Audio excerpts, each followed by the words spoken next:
It's time to sit back and check out the RCWR show with Lee Sanders. Get fun, in-depth coverage and analysis from the latest in professional wrestling in AEW, WWE, NWA, Impact Wrestling, or the world of entertainment. From hit TV shows to your favorite sports like the NBA or NFL. All things music, movies, and beyond, while trying to make sense of this crazy world we live in.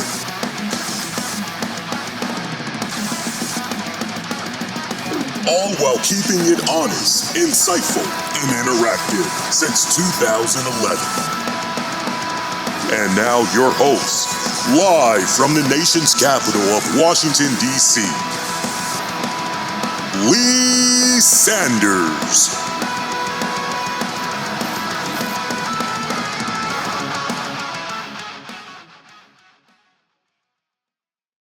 Hey guys, what's up? Lee Sanders from the RCWR show and 401 Mania back with you guys. WWE Money in the Bank. It is right around the corner. It's going to be going down this weekend. Are you all excited for that pay-per-view event? I know they're called premium live events. I get it, but I still love calling them pay-per-views because that's what I grew up on. That's the terminology, man. But yes, I'm definitely excited to check out the event as well as we are going into Money in the Bank weekend. By the way, happy 4th of July to all of you all in advance. But as we're going into the 4th of July weekend for this Money in the Bank pay-per-view, you know how we do it here on the RCWR show. Of course, I'm talking about our Pick'ems edition, offering match preview and predictions for WWE and AEW pay-per-view events. I got my notes right here, so let's jump right into it and see how this bad boy is going to be going down. So first off, we got the women's Money in the Bank. That consists of Io Sky, Chelsea Green, Lyra Valkyria, Tiffany Stratton, Naomi, Zoe Stark.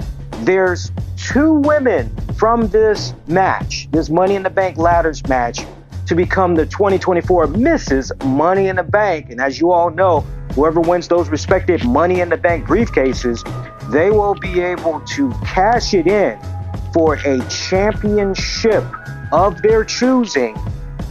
Have that match for that respective championship valid for 12 months. So they can cash it in at any time. 2 names I'm homing in on for this women's Money in the Bank. I love me some Tiffany Stratton. Tiffany Stratton has been on a freaking roller coaster, y'all, since she has joined the WWE. She has taken the fans, the universe, definitely the wrestling community by storm. And on top of that, killer, gorgeous looks as well. But match quality alone, do not be surprised by her looks. That girl knows how to wrestle, y'all. I'm telling you. Meanwhile, the other name I'm looking at is Lyra Valkyria, and I got to give WWE mad props because the way they've properly introduced her to the main roster since the draft went down several weeks ago, it has been magnifique. I definitely got to give WWE, Triple H, Paul Levesque, and crew, everybody involved, a mad thumbs up for how they've been setting up, presenting Lyra Valkyria, having her in these really great matchups. I mean, they've really done her good. You cannot ask for anything more with the way they've properly built up Lyra Valkyria. So those are the 2 names that I'm homing in on the most. As far as who I got that's going to be walking out of there as your new Money in the Bank, I think the money is more on the side of Tiffany Stratton. There's just so much flexibility. There's just so much more cachet. There is just so much more of a really good build-up. So many more angles that you can do with the Tiffany Stratton character right now. Although still relatively young in her wrestling career, she really continues to build up popularity each and every single week. Meanwhile, I'm eyeing Lyra Valkyria, and although she is very sound, very technical in the ring and everything, she still is in that honeymoon period with the WWE audience where she's getting a little bit of timid, somewhat mild reactions, and that's despite some of the great matchups that she's been having so far on the main roster. But I'm definitely going to be going with Tiffany Stratton for your 2024 Money in the Bank winner. I wonder if many people are eyeing Tiffany Stratton as well to be the winner. And if that be the case, if maybe WWE actually throws us a curveball and it ends up being Lyra Valkyria, sound off. Let me know you all's thoughts in regards to that. Meanwhile, going to our next match, I guess we can go right into the, you know what, let's save the men's Money in the Bank for last. I think that makes a lot of sense to do. Let's go with Damian Priest taking on Seth Rollins. This is Seth Rollins' last chance at a shot for the World Heavyweight Championship. Some huge stipulations is at play here, as remember, if Seth Rollins loses, then he will not be able to ever challenge for the World Heavyweight Championship again so long as Damian Priest remains champion. However, if Seth Rollins wins, Damian Priest has to leave the Judgment Day. So there are some huge stakes, huge stakes that are at play here for this matchup. I gotta tell you, man, I love me some Damian Priest. I followed his career since he was on the independents. He has really come into his own these past couple of years. Judgment Day and his whole personality being flushed out more, I've been appreciating it, but ever since he's been a World Heavyweight Champion, it has been very hollow. It has been flat. And that comes despite the fact that Damian Priest has had some really good, solid matchups. And without a shadow of doubt, this matchup that he has with Seth Rollins is definitely gonna be a really good one. There's no mistake about that. There's a couple of interesting ways that you can look at this matchup. On the one hand, you can look at this matchup and you can say to yourself, well, this match could be a Will Ospreay versus Swerve Strickland moment from AEW's Forbidden Door. And what do I mean by that? Well, in case you haven't been on top of your wrestling headlines, it would appear, word is, Will Ospreay wanted to have this match with Swerve at Forbidden Door because he wanted to do his respective part in helping establish Swerve Strickland as a main eventer. So when I look at Seth Rollins versus Damian Priest, the role of Seth Rollins in this one could be to help put Damian Priest on that next level to definitely solidify him, not just as the man, the World Heavyweight Champion, but also solidify him as a main eventer and also solidify him as a guy that is not a temporary holder of the world title, just a placeholder. So there is one way that you can look at that. The other way that you can look at this is by simply going, you know what, look, Damian Priest as a World Heavyweight Champion, it pretty much feels as though at this point it has run its course. And as a result of it running its course, maybe it's time to really shake things up and see what happens with Damian Priest flying as a solo act. Look, I honestly feel that Damian Priest, the Judgment Day, it just makes very interesting dynamics. I'm struggling and having a hard time seeing Damian Priest no longer having the Judgment Day by his side, because I'm more interested in the inner workings that we've been seeing these past several weeks with the Judgment Day, because it seems as though Liv Morgan is having her way, which brings me to another point, which is how much of a factor will Liv Morgan have in this matchup? I'm being totally candid with you guys. Following what's been going on with the story arc these past several weeks with Liv Morgan and the Judgment Day, Liv wants to do nothing more than get in good with the Judgment Day. And remember, Seth Rollins said to Damian Priest, oh, you need your boys from the Judgment Day to help you. And the way this match is supposed to be going down, it's supposed to be one-on-one. I can see a scenario going down many times in this match where Seth Rollins is pretty close to getting the W with no cigar. I can definitely see in the final few minutes of this matchup, Liv Morgan, Dominic Mysterio coming out there. There's where the shenanigans begins. And somehow, by the end of the day, Seth Rollins will not walk out as your World Heavyweight Champion. I've got Damian Priest retaining thanks to a little bit of help from Liv Morgan. So that's how I'm looking at that one. Our next matchup, we got Sami Zayn taking on Braun Breaker, the newcomer, for the Intercontinental Championship. Can't help but wonder if Ludwig Kaiser is possibly going to play some type of a role in this, or if maybe Sheamus. I kind of see this match possibly getting interference. I hope that's not the case, because honestly, if we just deal with this match straight up one-on-one for what it's worth, I love me some Braun Breaker, and there's nothing more I would love to see than Braun Breaker capture that Intercontinental Championship. Talk about a badass way to really skyrocket, put more eyeballs on this man.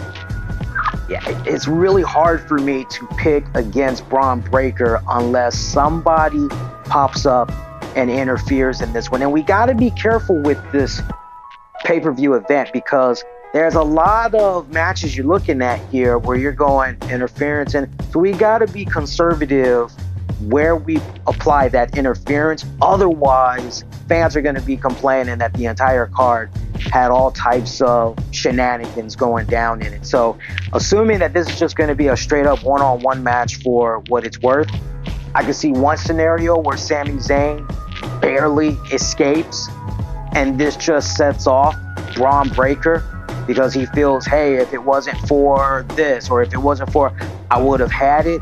I would like to see some type of a scenario like that going down. There's another part of me that's looking at this going, why not let's see Braun Breaker destroy the living hell out of Sami Zayn, do this in such a way where Sami Zayn is just rendered unconscious, he cannot compete. It'd be badass if the championship essentially had changed hands that way, because that's something that we have not seen in quite some time. And if there's one thing that Sami Zayn knows how to do very well, is take a ass whooping. So there's two different ways you can go with this one, but me, my personal taste, I am actually going to go with I'm going to go with Braun Breaker becoming your Intercontinental Champion. Sound off. Let me know what you think about that one. Our next matchup, it is looks like we're now up to the 6-man tag match. Looks like we got Cody Rhodes teaming up with Randy Orton, Kevin Owens, as they take on the New Bloodline. That could be any combination, because we've got Solo Sikoa, we've got Tama Tonga, we got Tonga Loa, or Jacob Fatu. So any one of those three guys could be taking on Team Cody. Whew, there's a lot that could go down here, man. A lot that could go down here. Honestly, I like what's been happening with the New Bloodline, with the great addition that they've done there of Jacob Fatu. And I have been a big fan, and I know many of you guys are as well, that's on top of your wrestling like that. Jacob Fatu, I've been following him since MLW, and that man has just beast. He is a freaking beast. And so I'm hoping that in regards to Money in the Bank, this is going to be his big debut. And what better way to make a debut? But keeping that in mind, do you really want to have the Bloodline come up short, this New Bloodline, with Jacob Fatu now added into the mix, do you really want to have them come up short at Money in the Bank? I don't think so. You got to continue to have momentum be built for this new stable. So for this new bloodline. So I'm looking at the bloodline to pick up the W. But what I really can't help but wonder, and shout out to you all that are on top of your wrestling like that, what is going on with Jacob Fatu's best friend, longtime manager, and Joseph Samael? I know Joseph Samael is still active on social media, and when I was looking up his matches, it seems that the last time he did something was over a year ago. So I can't help but look at that and go, okay, is he retired or what's going on? And I bring up Joseph Samael because besides their pairing in MLW, those two used to stay being on the independents together, right down to a point where you want to book one, well, you got to book this one as well. They were a package. So I can't help but wonder where Joseph is at right now. Would he be interested in coming in as a manager? Because all things considered, with what had happened with Paul Heyman on SmackDown from last week, man, okay, well, we don't need that. He was a fake wise man anyway. We've got the real wise man, and thus enter Joseph Samael. Let me know what you guys think about that. If you guys are fond on the idea of Joseph Samael being the new wise man. But I'm definitely looking at the new bloodline going over for sure. Sound off, let me know if you're looking at that match differently. That brings us to our last match of the evening. Hopefully this is what's going to close out the pay-per-view event. I am seeing Jey Uso taking on Carmelo Hayes, Andrade, Chad Gable, LA Knight, Drew McIntyre. That is the men's Money in the Bank ladder match. Ooh, this one I am expecting interference. So look, there's a couple of ways that this can go down, I see, all right? And the two names that you really want to be homing in on the most, I gotta bust out the paper again. Your man gotta bust out the paper again and look at these names. The names you want to home in on: Jey Uso for sure, Drew McIntyre for sure, Chad Gable for sure. You know, I love LA Knight, but I'm just at a point right now where I'm having a hard time picturing LA Knight because they've just scaled so far back on the man. It makes you wonder if he could be the dark horse, the guy that a lot of people did not see coming, actually win the whole thing. That would be a big mark out moment. That'd be a big popping moment, not just for the fans and attendance, but definitely all throughout social media. There's no doubt about that. But I got to go with my gut instincts, and my instincts are telling me, nah, it ain't going to be LA Knight on this one. So then you got to home in on those other names. You got to home in on the Jey Uso. You got to home in on the Drew McIntyre. You got to home in on the Chad Gable.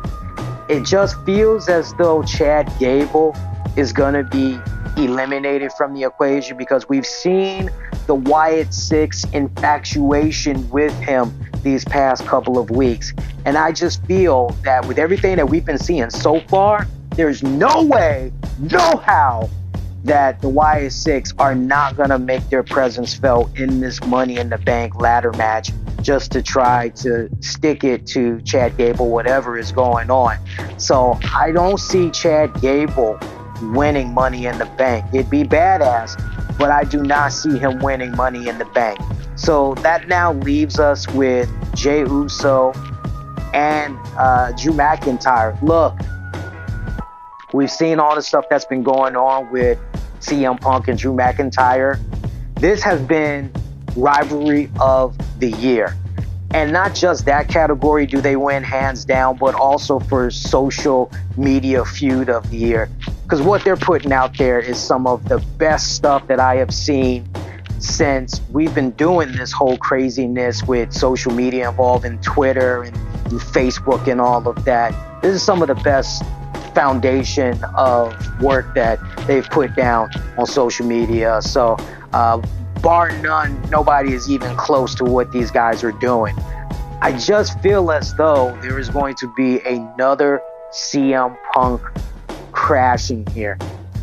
He might have not popped up on Monday Night Raw, but I just feel CM Punk is definitely going to make his presence felt at the Money in the Bank pay-per-view.